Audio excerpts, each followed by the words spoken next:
रात में सोए थे तो अपनी देह का पता नहीं रहा और पूरी दुनिया का पता नहीं रहा। जागे तब देह और दुनिया ख्याल में आई। इस पर मनन करो। देह और दुनिया का संबंध कैसे होता है? मन से। मन लीन हो जाने पर देह और दुनिया खत्म।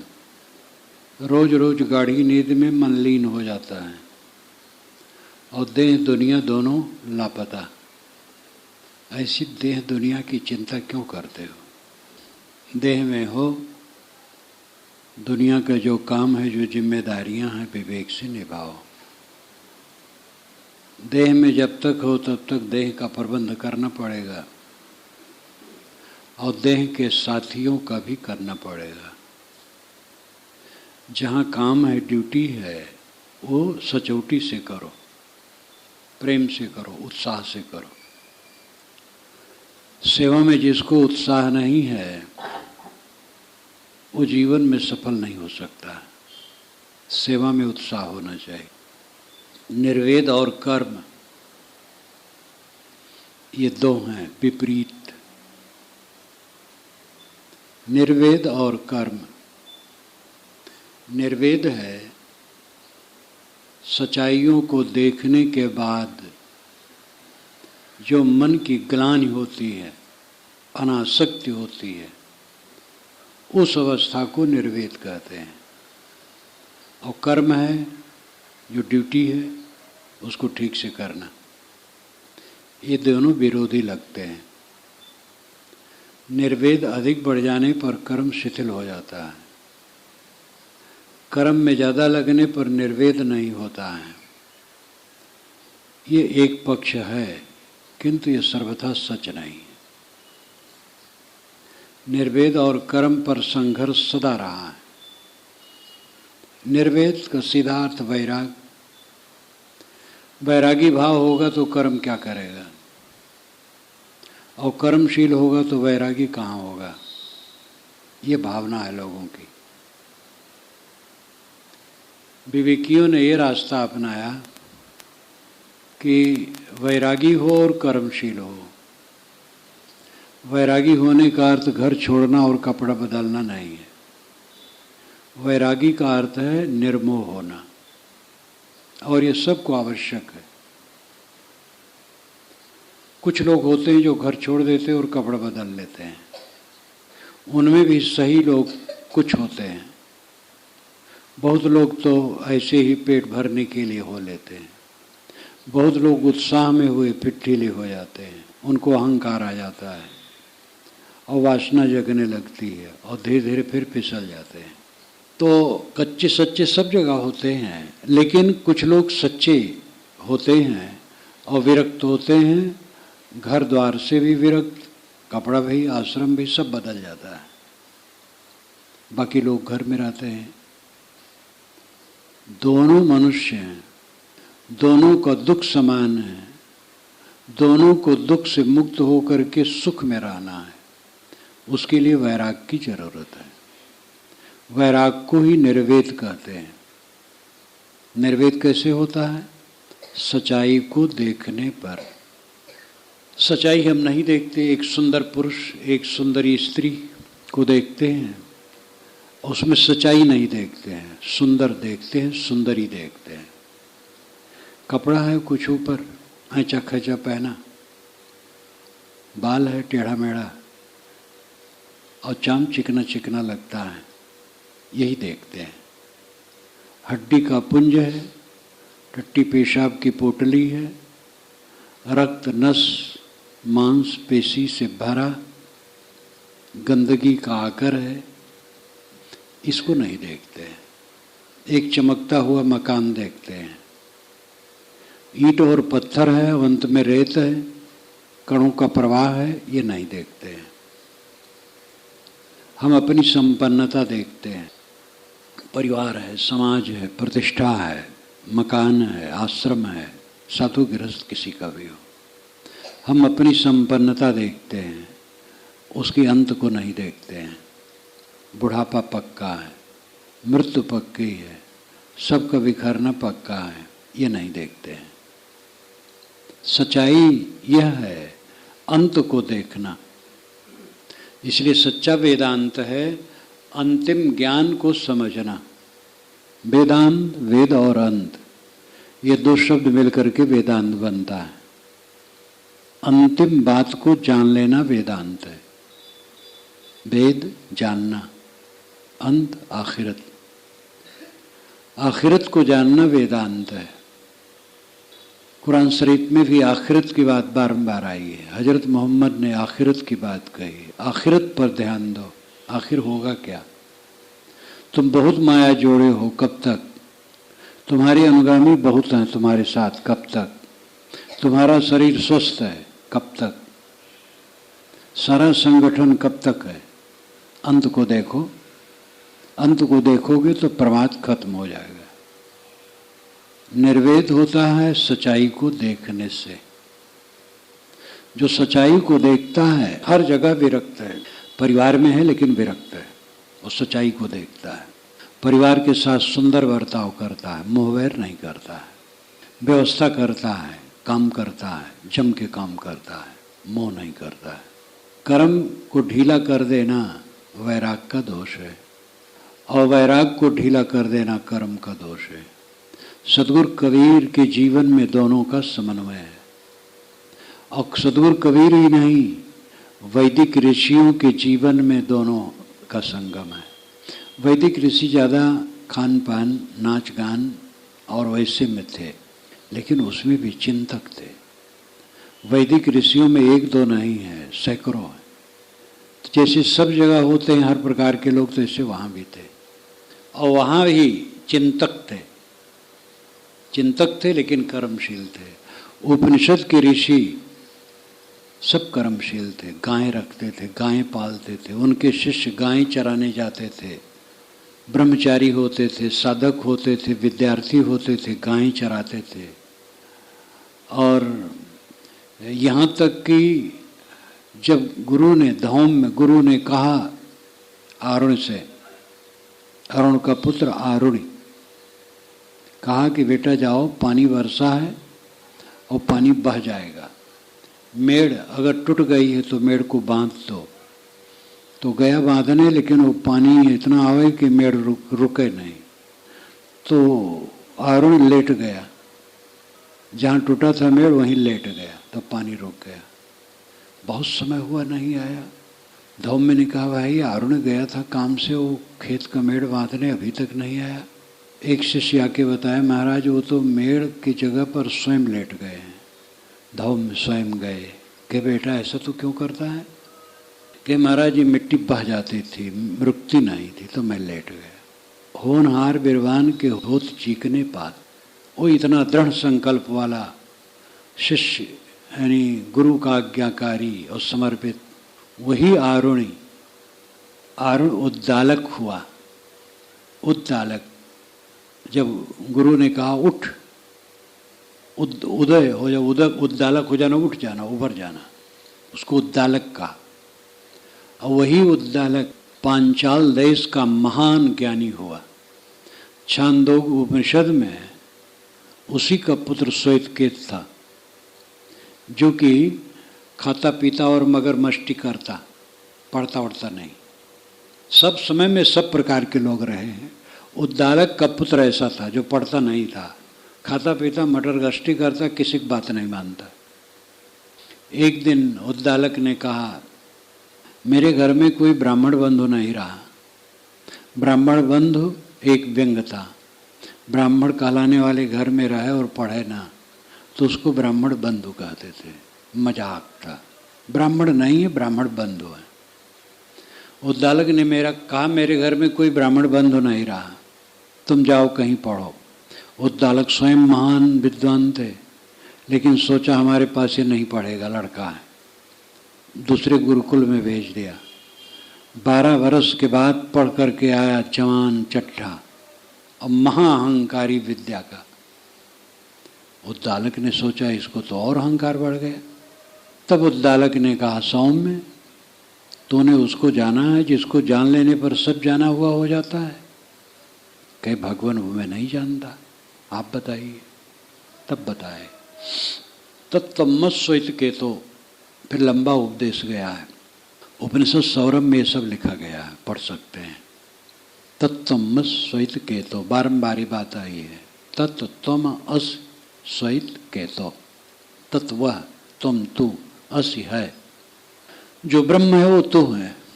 ऐश्वर्य के तू वही ब्रह्म है। ये उद्दालक ऋषि का अपने पुत्र के लिए उपदेश है जो पूरी दुनिया के लिए हुआ आगे चल करके।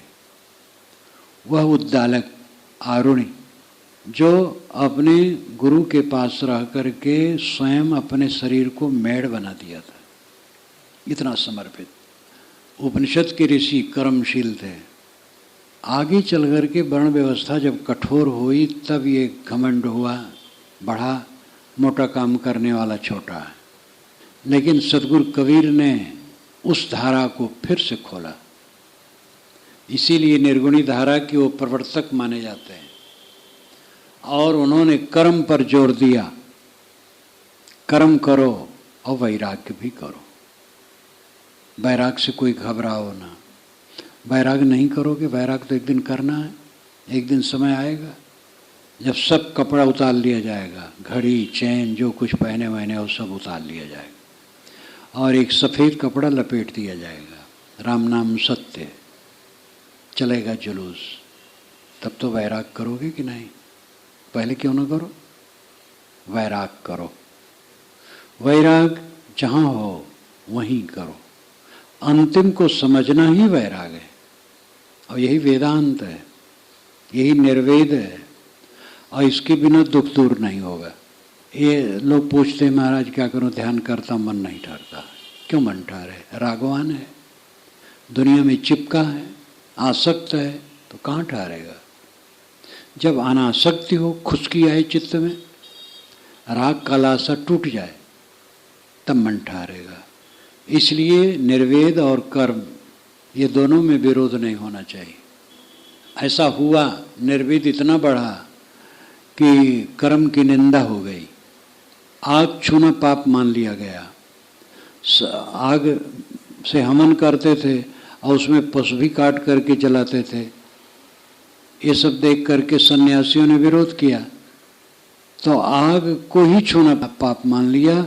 सन्यासी लोग भोजन पकाना पाप मान लिए, भिक्षा करके खाते, रोटी मांग के।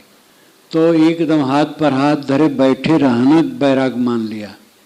कर्मवादियों ने इसकी निंदा की। गीता में इसी पर काफ़ी जोर है कि कर्म छोड़ देने से काम नहीं बनेगा।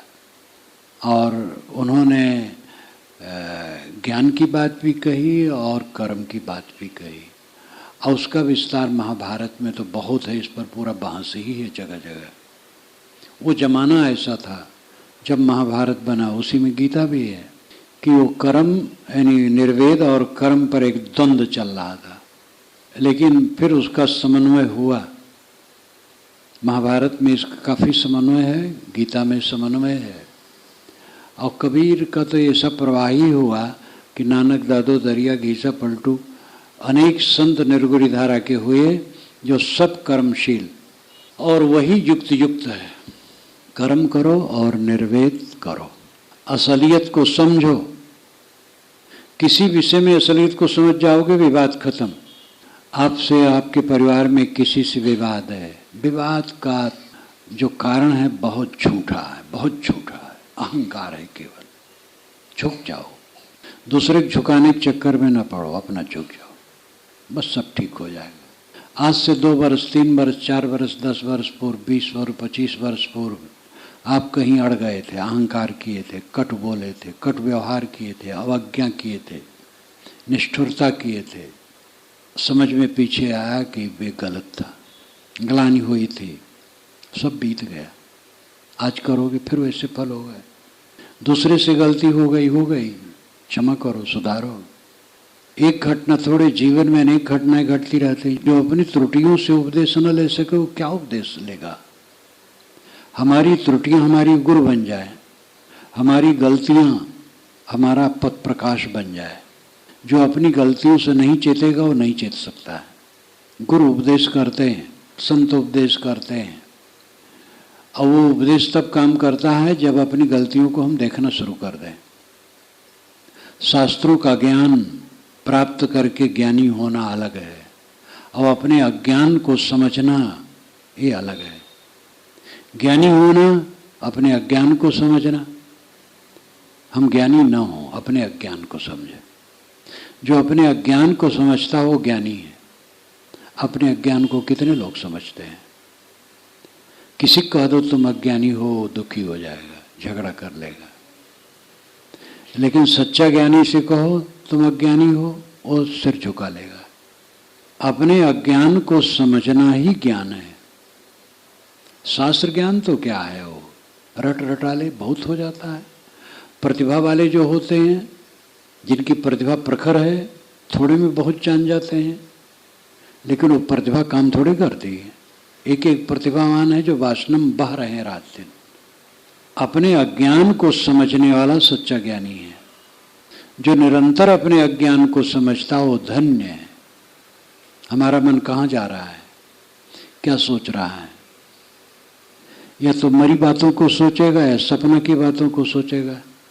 मरी बात जो पीछे की बातें, बीती हुई बातें, मरी बातें, वही सोच सोच करके मन दुखा रहे हैं।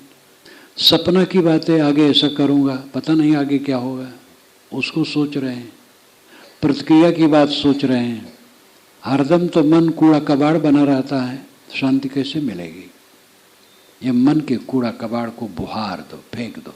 अंतिम को देखो, सबकी विनश्वरता को देखो, सबके वियोग को देखो, अपने शरीर के बुढ़ापा को देखो, और इसकी विनश्वरता को देखो। फिर पाप नहीं करोगे, होश में रहोगे, जागते रहोगे, निर्भ्रांत रहोगे। जो अंत को देखता हो जागता रहता है, जो अंत को नहीं देखता वो सो जाता है। जो संगठन में विघटन, संयोग में वियोग, सुख में दुख, अनुकूलता में प्रतिकूलता, जवानी में बुढ़ापा को देखता है, वो पाप नहीं करता है। दूसरा पक्ष है ये मूर्खता है। हम जवान हैं, हम अपने बूढ़ा क्यों कहें? ये तो निकम्मा होना है।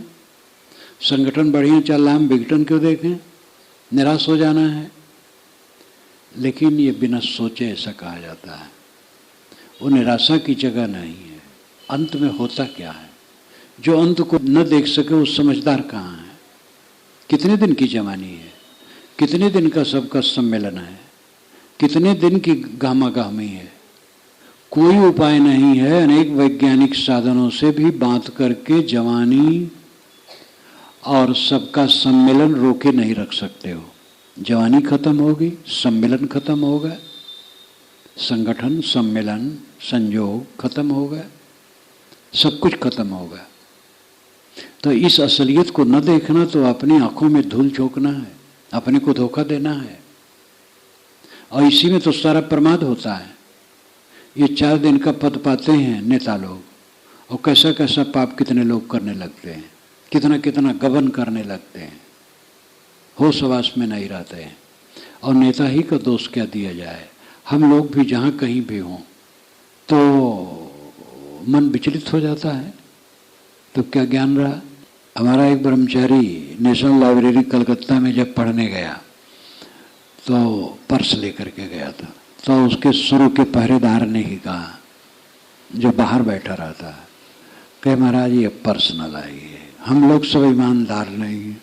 बहुत बढ़िया बात कहा, हम लोग सब ईमानदार नहीं हैं। आप अंदर में जाएंगे, बैठेंगे, पर्स रख देंगे, पढ़ेंगे, कहीं पेशाब चले गए, पर्स वहीं है और गायब हो गया, बदनामी हमारे नेशनल लाइब्रेरी की होगी। नेशनल लाइब्रेरी बहुत बड़ी लाइब्रेरी है। पहले गवर्नर हाउस ही था, उसको अब छोड़ दिया गया है। विशाल भव्य भवन बन गया है, पूरा एसी, और बहुत बढ़िया है, शांत। वहाँ सब लोग पढ़ते रहे, मोबाइल वहाँ नहीं ले जा सकते हैं, कोई बात नहीं करता, शांत और बड़ा अच्छा है। तो ये बात उसने जो कही, महाराज हम लोग सब ईमानदार नहीं हैं, ये बात मुझे बहुत गुदगुदी लगी इसकी। ये कैसा उसने विनम्रता से कहा। महाराज हम लोग ईमानदार सब नहीं है, पर्स लेकर के ना आइए। मन विचलित हो जाता है थोड़े समय में और अपने को हम धोखा दे देते हैं। हरदम तो अपने को धोखा सब देते हैं। अपने को धोखा देना बंद करो। क्रोध, काम, लोभ, द्वेष, ईर्ष्या, अहंकार, घमंड, अवज्ञा, ऐंठन, ये सब जो मन में आता है अपने को धोखा देना है। और ये सब कब बंद होगा? जब निर्वेद होगा। अंत को देखोगे, असलियत को देखोगे, तब ये धीरे धीरे बंद होगा, एक लगे नहीं होगा। और साथ साथ कर्म पर ध्यान दो, बिना कर्म के चलेगा नहीं। जो जहाँ है, जिसकी जो ड्यूटी है, तत्पर हो करके जम के काम करना चाहिए। वो पूजा है और उससे चित्त शुद्ध होगा। जो अपनी जगह पर सेवा तन्मय होकर नहीं करता, उसका चित्त शुद्ध नहीं हो सकता है। सेवा पवित्र पूजा है। नाली साफ करना हो, टट्टी फेंकना हो, कोई काम करना हो, दफ्तर का काम हो, खेत का काम हो, रसोई घर का काम हो, काम सब पूजा है। इसलिए कर्मशील रहो और निर्वेद मन में लाओ। संसार की असलियत को देखो, अपने मन को शोक मोह से मुक्त रखो। आपका कोई नहीं है, आप किसी के नहीं है, अब आपका कुछ नहीं है, यही सच्चाई है। इस सच्चाई को झुठलाना अपने को धोखा देना है। मेरा कौन है? जब शरीर छूटेगा कौन साथ रहेगा? पहले मेरा नहीं था, आज मेरा नहीं है, आगे भी नहीं है, बीच में थोड़ा सा झमेला है। और मेरा कुछ नहीं है, ये कोई गूढ़ तत्व है।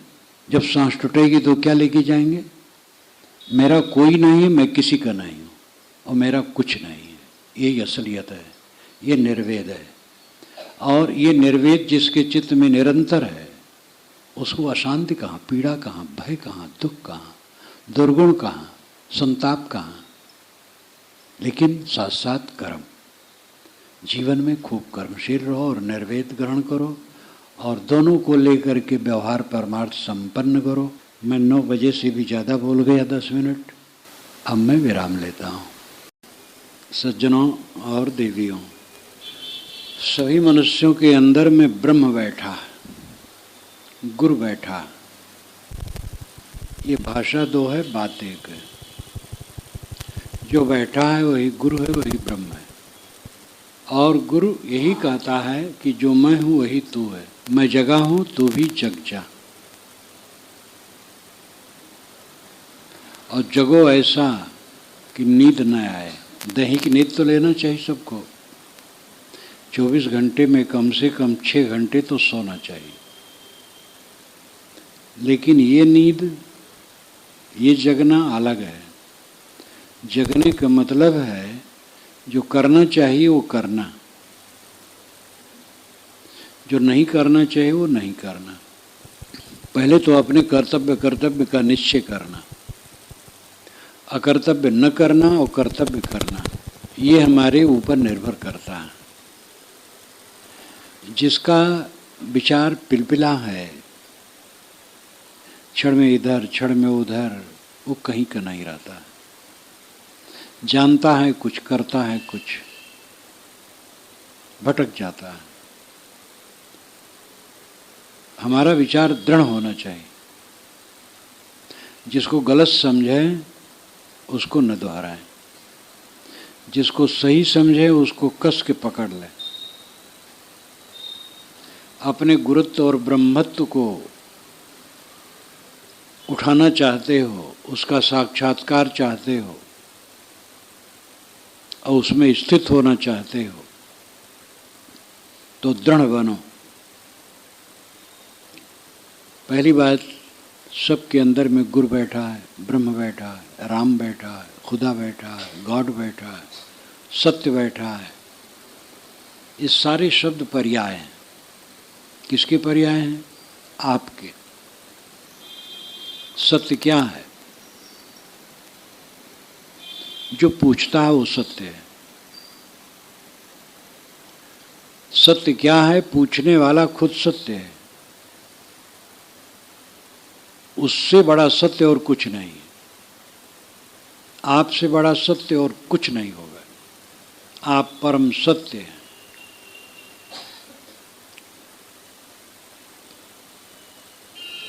आप ही को ब्रह्म कहा जा सकता है, आप ही को गुरु कहा जा सकता है, राम कहा जा सकता है, ईश्वर खुदा कहा जा सकता है।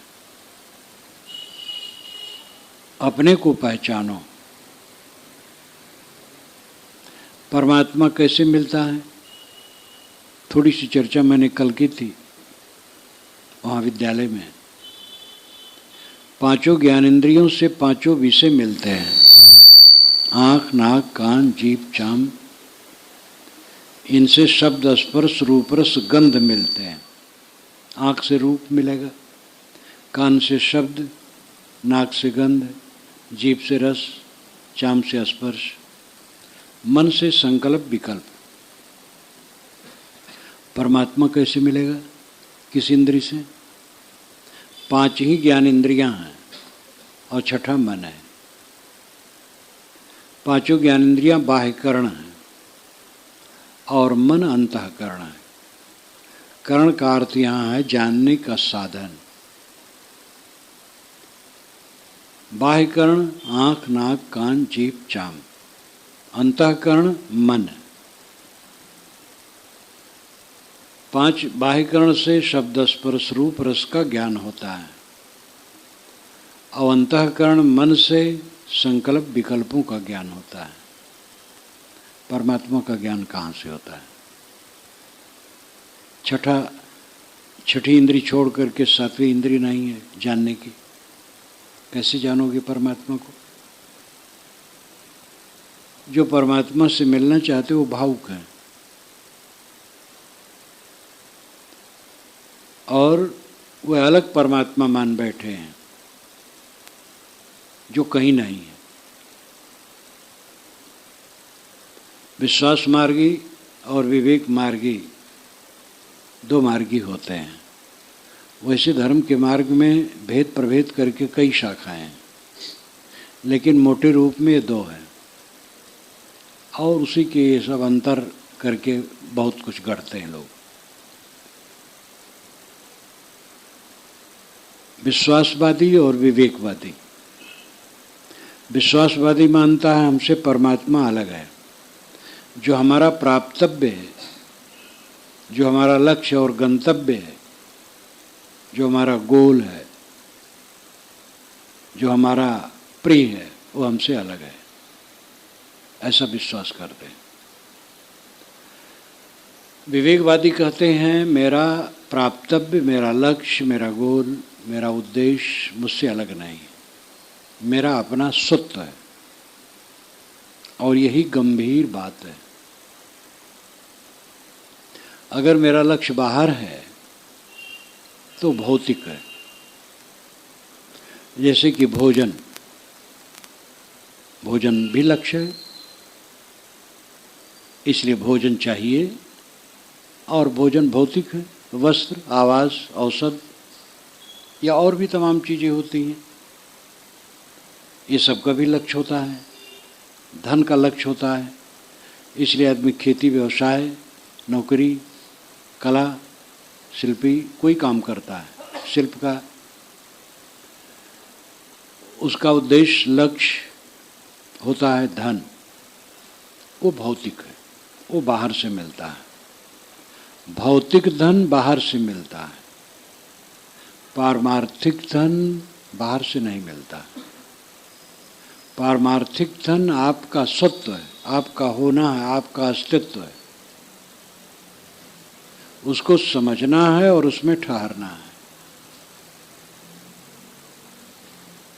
समझते नहीं हैं क्योंकि भ्रम है, बाहर खोज रहे हैं। नाना मत हैं दुनिया में और ऐसे ऐसे मत हैं जो बिल्कुल विरही हैं, भावुक हैं, उनको ऐसे पढ़ाया गया है। मुझे संस्मरण हुआ 2-3 वर्ष हुए, शायद 2 ही वर्ष हुआ हो, 2.5 वर्ष।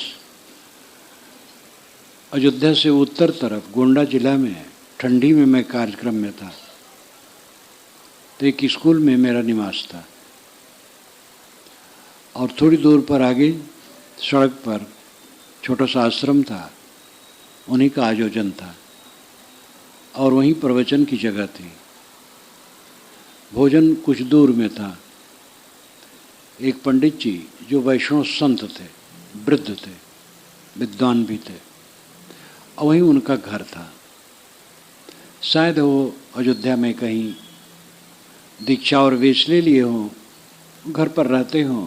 वे मुझे खोजते हुए आए, मेरे निवास से ही पीछे गए, आगे आए, खोजते रहे। तब कोई बताया, मेरे पास आ गए। ठंडी का समय था, मैं बरामदे में घूम रहा था, धूप तब खिल गई थी। आए, नमस्कार किए, मैंने भी उनका नमस्कार किया। खड़े खड़े बात होने लगी कि महाराज आपको खोज रहा था। कुछ लोग कहते हैं हम ही परमात्मा हैं, हम ही सब कुछ हैं। महाराज क्या है? तो मैंने कहा हाँ, विवेक मार्ग यही है कि परमात्मा अलग नहीं है, विश्वास मार्ग है कि परमात्मा अलग है। कहे महाराज शक्कर अलग हो तो खाने में आनंद है, हम ही शक्कर हैं तो क्या आनंद है? मैंने कहा हाँ, परमात्मा अलग है तो उधारी का सौदा है, मिलेगा और छूट जाएगा, मिली हुई वस्तु छूटती है। फिर मैंने इस पर जोर नहीं दिया, जोर दिया कि विश्वास मार्ग विवेक मार्ग दो है। इस पर जब थोड़ा कहा और फिर ये कहा कि विश्वास मार्गी भी अंत में विवेक मार्गी बनते हैं।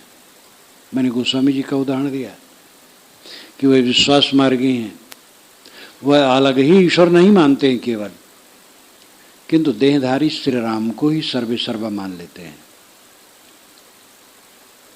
एक ईश्वर तो ऐसा है जो हमसे अलग है और निराकार है, निर्गुण है, वो देहधारी नहीं है। लेकिन गोस्वामी जी तो श्री राम को ही सर्वे सर्वा मान लेते हैं। लेकिन वे भी कहते हैं अस्पर हृदय अक्षत अविकारी, हृदय ही में वो प्रभु है। देखी सुनी गुनी मनमाही, मुंह मूल परमारथ नाही,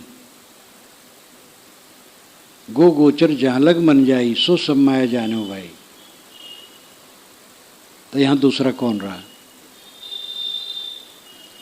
जब कुछ समझाया तो कहे महाराज ऐसा कोई समझाए तब तो ठीक लगता है, सीधे कहते हैं हम ही हैं। तो मैंने कहा कि उनको सहो, उनसे बात करो, घबराओ ना। जो कहते हैं हम ही हैं तो उन पर भी श्रद्धा करो, विश्वास करो। कहते हैं उनसे विदको न, विचार विमर्श शुरू करो। देर तक बात होती रही, फिर कहे कि महाराज अब जा रहा हूँ, आपका जब प्रवचन शुरू होगा मैं पहले आ जाऊँगा। तो सचमुच में अन्य संतों के प्रवचन में ही आ गए थे। तो उन्होंने बात बहुत बढ़िया कही, शक्कर अलग है तो खाने में आनंद है, मैं ही शक्कर हूँ तो क्या आनंद होगा? उनका तर्क अपना अच्छा था, लेकिन मैंने कहा अगर परमात्मा उधारी का सौदा अलग का है तो चला जाएगा, मिलेगा और छूट जाएगा। और उस पर वो गंभीर हो गए। मैं शक्कर हूँ और मैं कैसे अपने खाऊं, ये बात नहीं है। अमृत कहाँ है? अमृत आप खुद हैं। ये आत्मा ही अमृत है, आत्मा ही ब्रह्म है, आत्मा ही गुरु है। सब में गुरु बैठा है, सब गुरु हैं। लेकिन कब? जब आसक्ति छूट जाए। गुरुपद सब में है, आसक्ति छूटे तो गुरुपद उद्घाटित हो। आसक्ति नहीं छूटती है तो गुरुपद उद्घाटित नहीं होता है। सारी आसक्ति छूट जाने पर गुरुपद अपने आप उद्घाटित हो जाता है। सदगुरु ने कहा जो तू चाहे मुझको छाड़ सकल की आश, मुझे ही ऐसा होए रहो सब सुख तेरे पास। अगर तुम मुझे चाहते हो तो सबकी कामना छोड़ दो, मेरे समान निष्काम बन जाओ, बस सब सुख तुम्हारे पास है। अमृत कहीं अलग है? मैं ही अमृत हूं तो अपना रस कैसे लूं? शक्कर का उदाहरण इसमें नहीं लगेगा, शक्कर जड़ है, मैं अमृत हूं और सारा मोह छूटा, सारी आसक्ति छूटी, परम आनंद है। क्योंकि आसक्ति छूट जाने पर दोष नहीं रहते हैं। काम, क्रोध, लोभ, मोह, द्वेष, ईर्ष्या ये आसक्ति के कारण हैं। भौतिक पदार्थों में चिपकाहट होने से हम लोभ करते हैं, क्रोध करते हैं विपरीत होने पर, मोह करते हैं अनुकूल होने पर, और ऐश्वर्य की इच्छा है तो दूसरे का ऐश्वर्य थोड़ा भी देखकर ईर्ष्या आ जाती है। ईर्ष्या ज्ञानियों तक में चलती है। ज्ञानी है, साधक है, उनमें भी ईर्ष्या का रेख आ जाती है। जब पूरा चित्त गुणातीत होता है तब ईर्ष्या खत्म हो जाती है। विशाल देव ने कहा है, पारख निजे दुर्गुण रहे, सच्ची समझ संशय रहित पारख निजे दुर्गुण रहे। सच्ची समझ है और संशय रहित ज्ञान है और पारक का बोध है, लेकिन दुर्गुण का अंश रहता है। ये मिटाते मिटाते मिटता है। जब भोग की लालसा और प्रतिष्ठा की लालसा बिल्कुल मिट जाती है, जब हम मालिक बनने की इच्छा नहीं करते और भोगने की इच्छा नहीं करते, मालिक बनना प्रतिष्ठा की इच्छा है और इंद्रियों को उत्तेजित करना भोग की इच्छा है, तो भोग और प्रतिष्ठा ये दोनों की इच्छा जब पूरी शून्य हो जाती है तब वो अवस्था आती है जिसमें फिर दुर्गुण नहीं रहते हैं।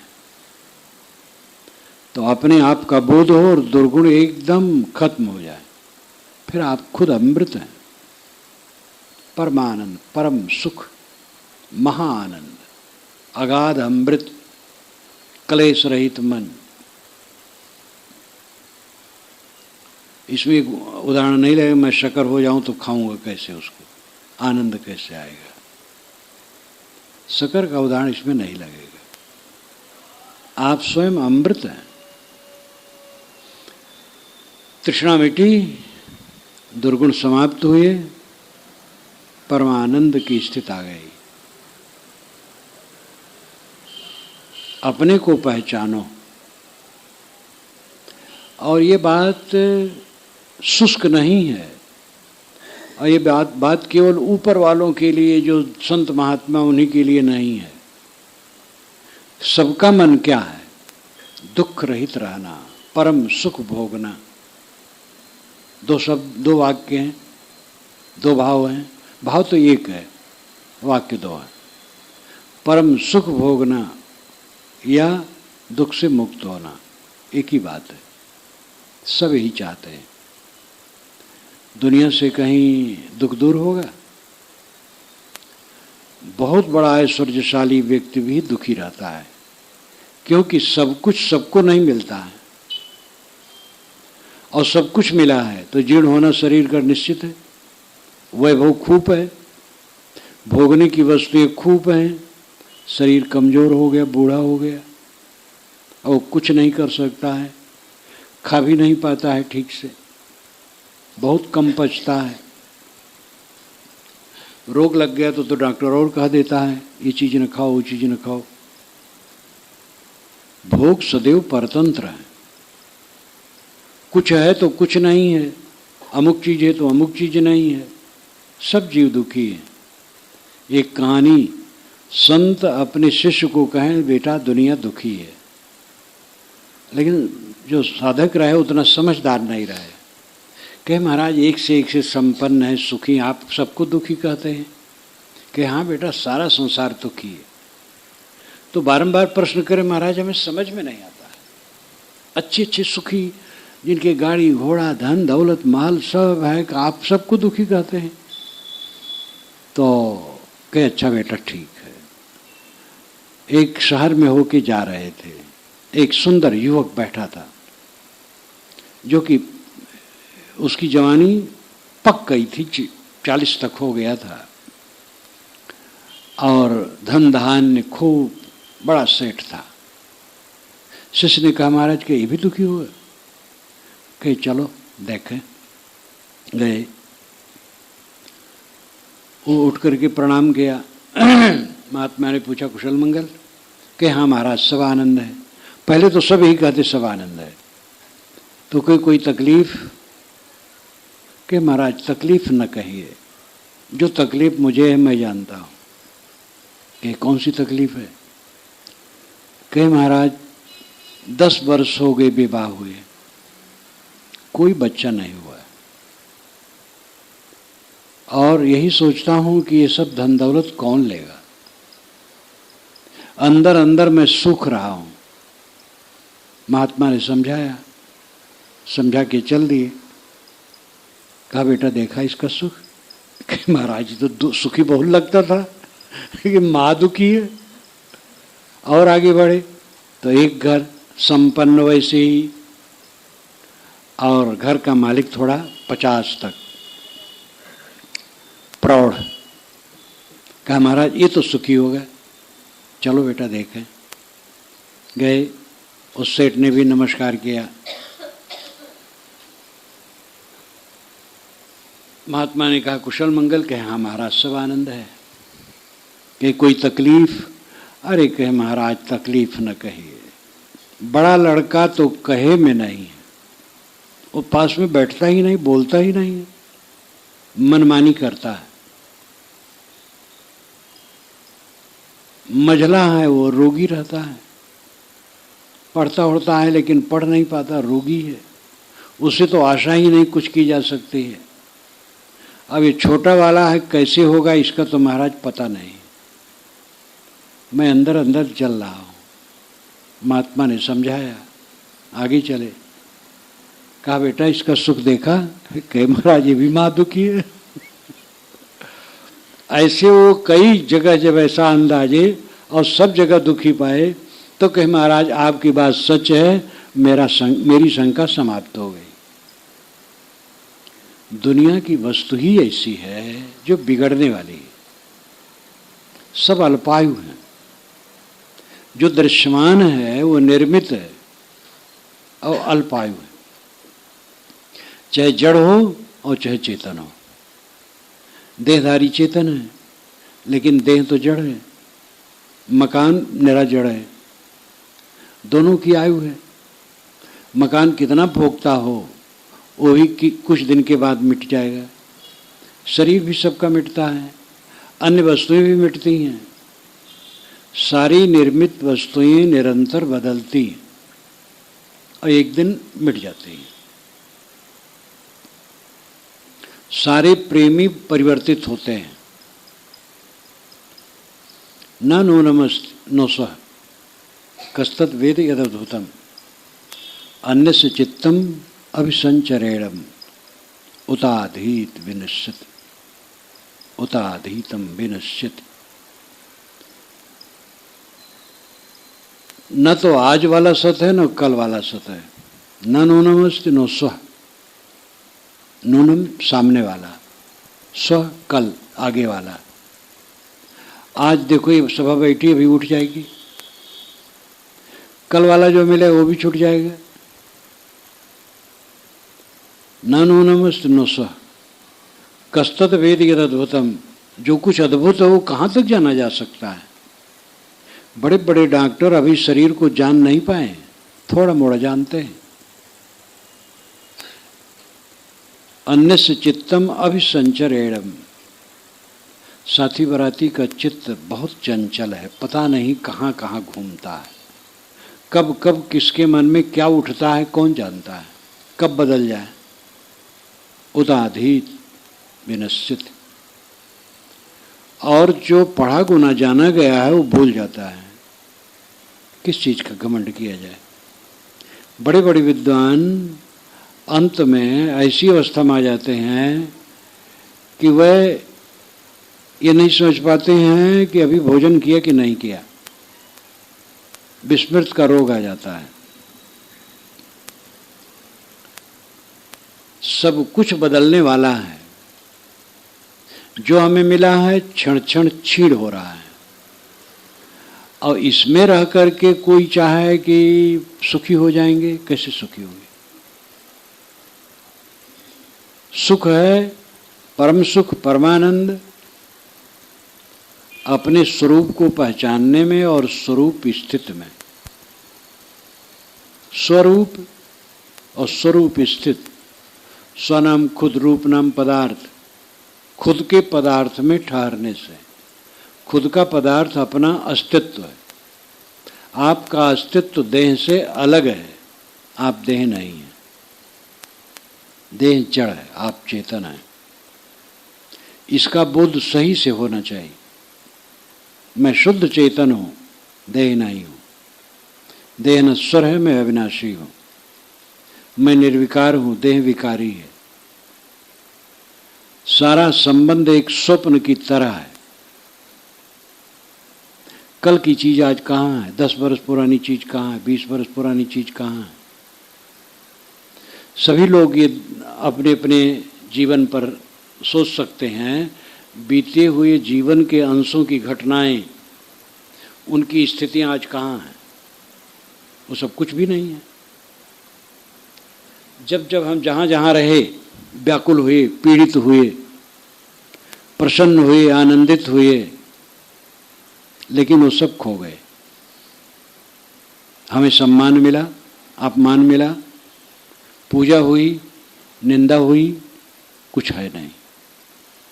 आज वाला कहाँ रहेगा? हमारी जिंदगी किताब है, सबसे बड़ी किताब है, और इसको जो नहीं पढ़ सकता है वो क्या पढ़ेगा? बाहर की किताब भी जीवन की किताब को पढ़ने के लिए प्रेरक है। असली किताब तो जीवन है। अपने जीवन को पढ़ो, अपनी त्रुटियों को गुर बनाओ, अपनी कमजोरियों को गुर बनाओ। जब आप कमजोर हुए, दुख पाए, फिर वैसा काम न करो। जो दृढ़ होता है वो सही निर्णय दे सकता है, जो दृढ़ नहीं होता है वो सही निर्णय नहीं दे सकता, ना अपने लिए ना दूसरे के लिए। धृतराष्ट्र से जब दुर्योधन ने कहा कि जुआ खेला जाए और युधिष्ठिर को बुलाया जाए, वो जुआड़ी है, और हमारे मामा शकुन तेज हैं, उनका सब कुछ जीत लेंगे, उनका ऐश्वर्य बहुत बढ़ गया, घमंड बढ़ गया है। धृतराष्ट्र ने समझाया ये सब विनाश का साधन है। जब इसने बारंबार कहा तो कहा ठीक है, बस बोला लिए। पिलपिले दिमाग के बीच में इतना उतार चढ़ाव आता है कि हद है। कई बार दुखी हो जाते हैं, ये सब गलत हुआ है, और सारी दुर्गत सभा में हो गई। युधिष्ठिर हार गए, द्रौपदी को हार गए, और जब द्रौपदी को हार गए, पहले अपने भाइयों को हारे, फिर अपने को हारे, फिर द्रौपदी को हार गए। फिर एक आदमी गया द्रौपदी के पास बुलाने कि तुम हारी गई हो और सभा में चलो, दुर्योधन की दासी बन करके रहना होगा। उनको बड़ा कष्ट हुआ, और जो सभा में आई, जो संकट हुआ, वो सब दुख सामने आया। और अंततः यहाँ तक हुआ कि द्रौपदी बारंबार कहती है, कोई उत्तर नहीं देता है। भीष्म पितामह गोलमाल बात करके रुक जाते हैं। पांचों पांडव तो मौन हैं। तब भीष्म ने कहा कि युधिष्ठिर ही बतावें, द्रौपदी हारी गई कि नहीं। दुर्योधन ने भी कहा, मैं भी समर्थन करता हूं, वे स्वयं कहें। तो जब युधिष्ठिर स्वयं अपने को हार गए थे, तो उसके बाद तो द्रौपदी को लगाने का अधिकार ही नहीं था। ये सब बहुत चक्कर चला। अंत में सारी दुर्गत के बाद धृतराष्ट्र ने कहा, बेटी वर मांगो। द्रौपदी ने कहा, युधिष्ठिर को आप छोड़ दीजिए। वो तो छुट गई, युधिष्ठिर को छोड़ दीजिए। छोड़ दिया, और मांगो। कहे और हमारे चारों पतियों को छोड़ दीजिए। कहे और मांगो। कहे नहीं, अब ज़्यादा लोभ नहीं, अगर हमारे पांचों पति साथ में हैं तो फिर हो जाएगा सब। तो उन्होंने कहा, जाओ, अब मैं सब देता हूँ, जाओ अपना राज्य करो। इंद्रप्रस्थ। इतने में दुशासन जा करके दुर्योधन से कहा कि बुढ़वा सब मिटा दिया। मैं हिंदी में कहा था, वो संस्कृत में है, अस्थिर विनश्यति, अस्थिर नाम बूढ़ा, विनश्यत सब नष्ट कर दिया, ये बुढ़वा सब चौपट कर दिया। कहे क्या हुआ? कहे ऐसे कर दिया। अरे बहुत गलत किया। बस कर्ण और दुशासन सबको लेकर के आ गए धृतराष्ट्र के। कहे पिताजी आपने क्या किया? इतना छल छद्म करके हमने जीता था तो सब आपने दे दिया, बुलाओ हम फिर जुआ खेलेंगे। तो धृतराष्ट्र क्या कहते? हाँ हाँ अभी रास्ते में होंगे, बुला लिया जाए। एक तरफ वो कई बार कह चुके हैं कि विनाश का साधन है, अब फिर उनके मन में मोह जग गया कि फिर जीत लिया जाए तो अच्छे है। ये दिमाग सदैव दुखदाई है, इसीलिए वो सही निर्णय न लेने से और विनाश हुआ। कहीं भी सही निर्णय जो लेना नहीं जानता है वो कुछ नहीं कर सकता है। सही निर्णय लो। व्यवहार में भी कितने लोग ऐसे होते हैं, पत्नी ने कहा ये चीज लाना है, कि ठीक है ले आएंगे। 4 दिन बीत गए, कहे तुम लाए नहीं, कि अच्छा ठीक है ले आऊंगा। चले, कहे ठीक है, दूसरे दिन लाइए। ऐसे आदमी कुछ नहीं कर सकते। निर्णय लो और जाओ और लाओ। जो नहीं लाने लायक है समझा दो, पैसा नहीं है या कुछ कारण है। व्यवहार में भी जो निर्णय लेना ठीक से जानता है और समय से निर्णय लेता हो, काम करता है, वही सफल होता है। कल्याण के मार्ग में समझो और निर्णय लो अपने उद्धार के लिए। सब लोग घर द्वार नहीं छोड़ देते हैं। घर द्वार छोड़ने वाले कोई विरल होते हैं, जो होते हैं उनके लिए कुछ कहना नहीं है। जो जहाँ हैं वह वहाँ समझें और समझ करके वहाँ के अनुकूल रहते हुए साधना करें और अपना काम करें। जो घर छोड़ चुके हैं, बाहर हैं, विरक्त रूप में हैं, वो वहाँ साधना करें। जो घर में है वहाँ साधना करें और सब इस चीज़ को समझें। ये देह मन इंद्रियों का व्यापार एक सपना का राज्य है और ये सपना सबका टूटना है। दादे बाबी का टूट गया है,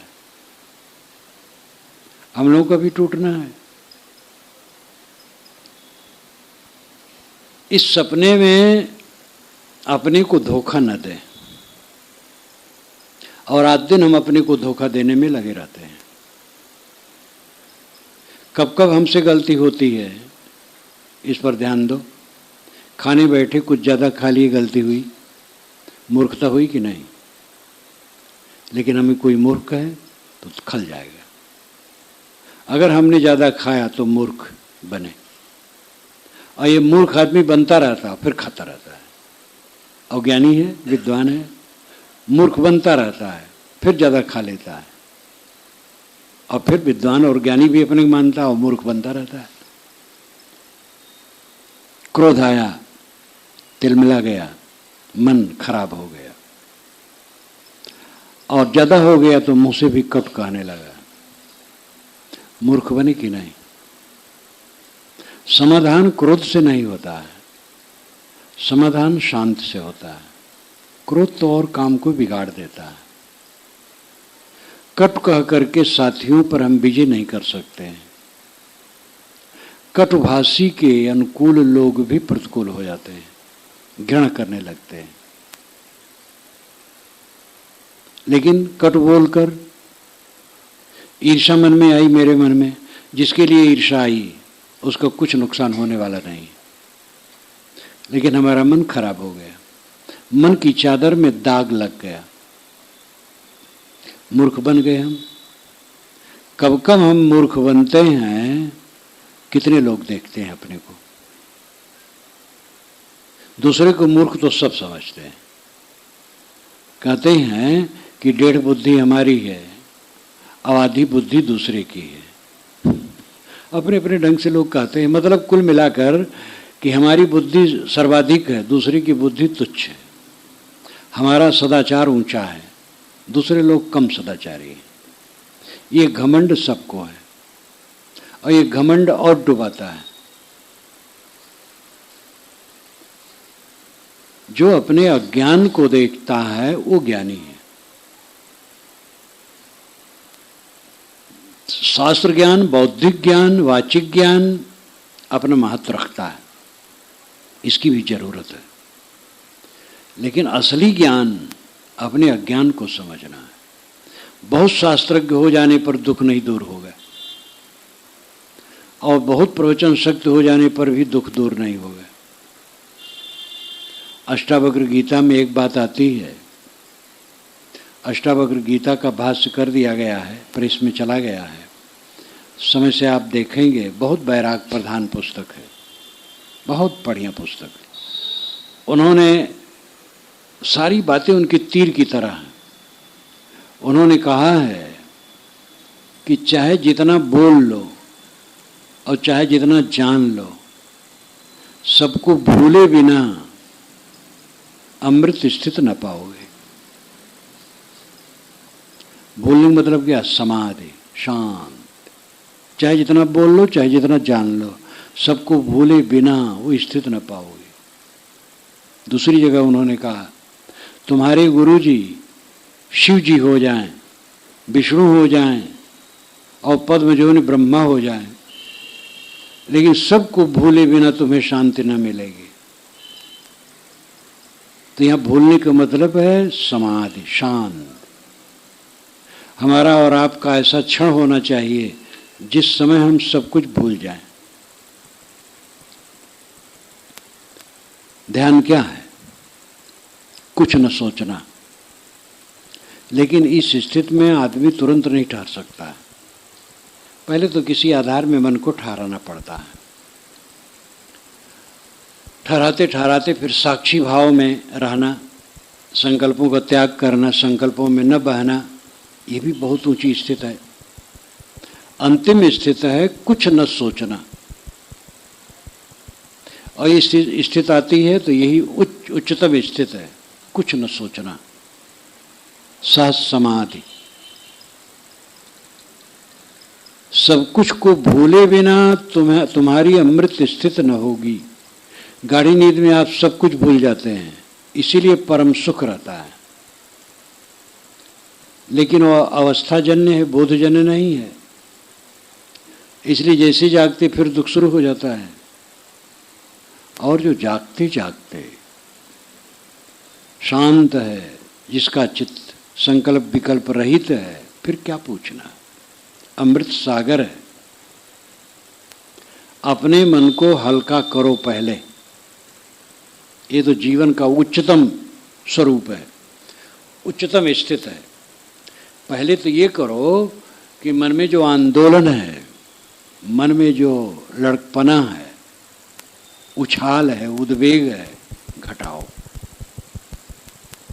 हलचल मन में न लाओ, उद्वेगित न हो, शांत रहो, धीरज रखो, क्रोध को वश में करो।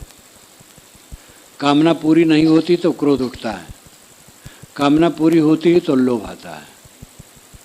इसलिए क्रोध और लोभ ये काम से अलग नहीं है। काम ही बदल करके क्रोध और लोभ बनता है। काम मिट जाने पर क्रोध लोभ अपने आप मिट जाते हैं। काम का मतलब कामना, हमारी महत्वाकांक्षा पूरी हो गई तो लोभ बढ़ जाएगा, और महत्वाकांक्षा में भंग हुआ तो क्रोध बढ़ जाएगा। इसी तिगड्डे के नरक में हम पड़े हैं। ये तिगड्डा है, काम क्रोध लोभ,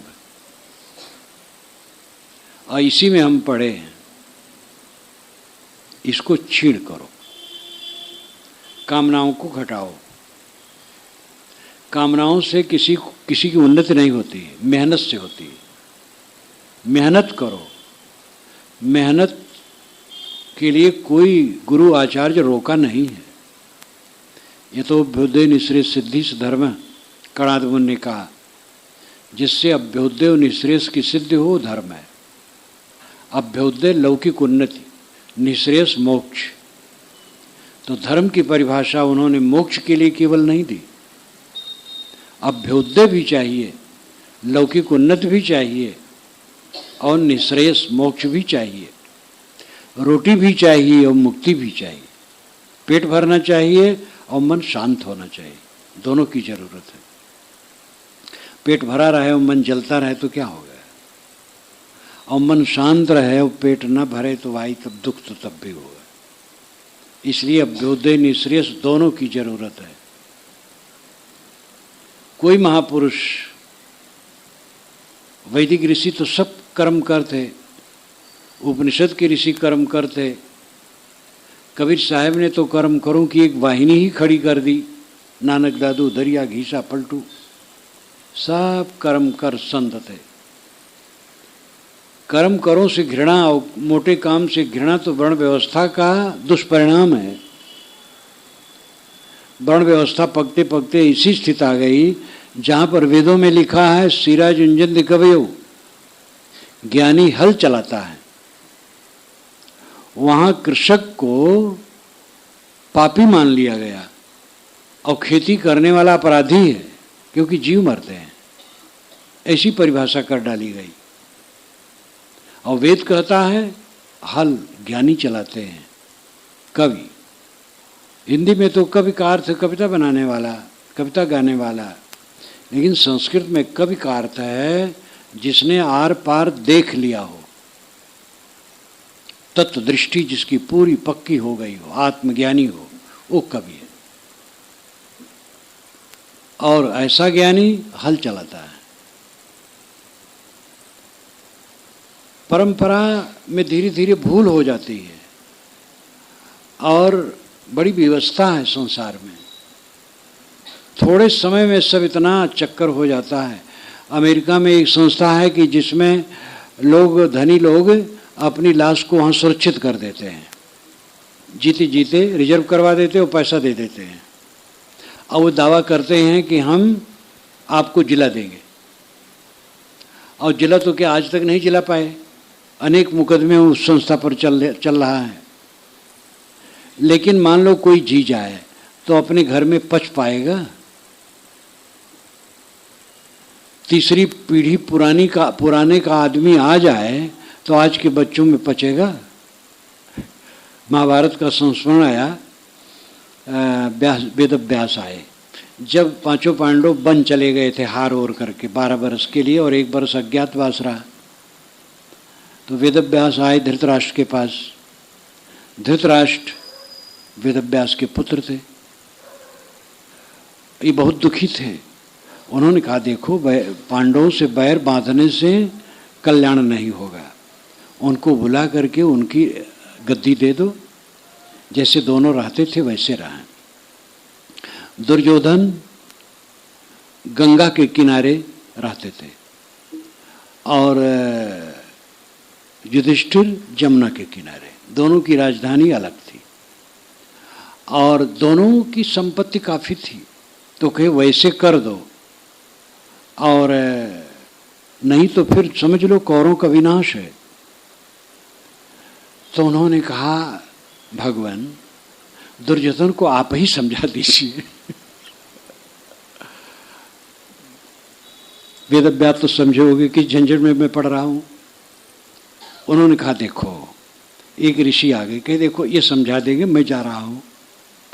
वो हिम्मत नहीं करते थे दुर्योधन को समझावें, और दुर्योधन पौत्र था, पुत्र का पुत्र, और वेद व्यास जैसे पुरुष दुर्योधन को समझाने की हिम्मत नहीं की। और मर करके कोई आएगा तो अपने घर में पचेगा? महाव्यामोह है। मनुष्य से सुख की जो आशा की जाती है, बुढ़ापा आने पर आदमी एक तरफ बैठ जाता है। कई फैक्ट्रियों के मालिक ने मुझसे कहा कि मैं दफ्तर में जाके बैठता हूं लेकिन बच्चे को राय नहीं देता हूं, उनकी उम्र 80 से ऊपर है, बच्चा सब देखता है। तो कहे मेरा मन नहीं मानता इसलिए चला जाता हूं, बैठ तो जाता हूं लेकिन बच्चे कुछ राय नहीं देता हूं। राय दूंगा तो उसको अच्छा नहीं लगेगा, तो गड़बड़ हो गया। जिसने सब खड़ा किया है और बच्चे को भी पैदा किया है, पाला पोसा है, बड़ा बनाया है, उसी से डर रहा है। डरना बुरा नहीं है, समझदारी है। उस समय बदलता है। और बच्चे कह देते पिताजी आप नहीं समझ पा रहे हैं, तब पिताजी को और कष्ट होता। मैं ही नहीं समझ पा रहा हूं, मैं इसको समझाया हूं, और ये कहता तुम समझ नहीं पा रहे हो। लेकिन वो भी बात होती है, बच्चा और पढ़ लिया है आधुनिक बात, उसको पिता नहीं भी समझ पाता होगा। तो ये सब चक्कर है, सब बदलता है। अब आप किसी को वश में नहीं कर सकते हो। प्रेम का काम करो, आपस में प्रेम से रहो, कट न कहो, दुर्व्यवहार न करो।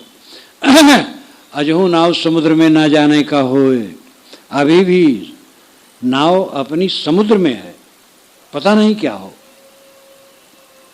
इसलिए कलह न करो। जिन लोगों में आप हैं सबसे प्रेम का बर्ताव करो, मीठे वचन बोलो, दुराग्रही न रहो, निर्माण रहो, निष्काम रहो, और अपने गुरुत्व को, ब्रह्मत्व को समझो। ये जीव गुरु है। जब ये सब आसक्ति छोड़ दिया तब गुरुत्व का उद्घाटन होता है। फिर इस पर समय से चर्चा हो सकेगी। मैं अपनी वाणी को विराम देता हूँ।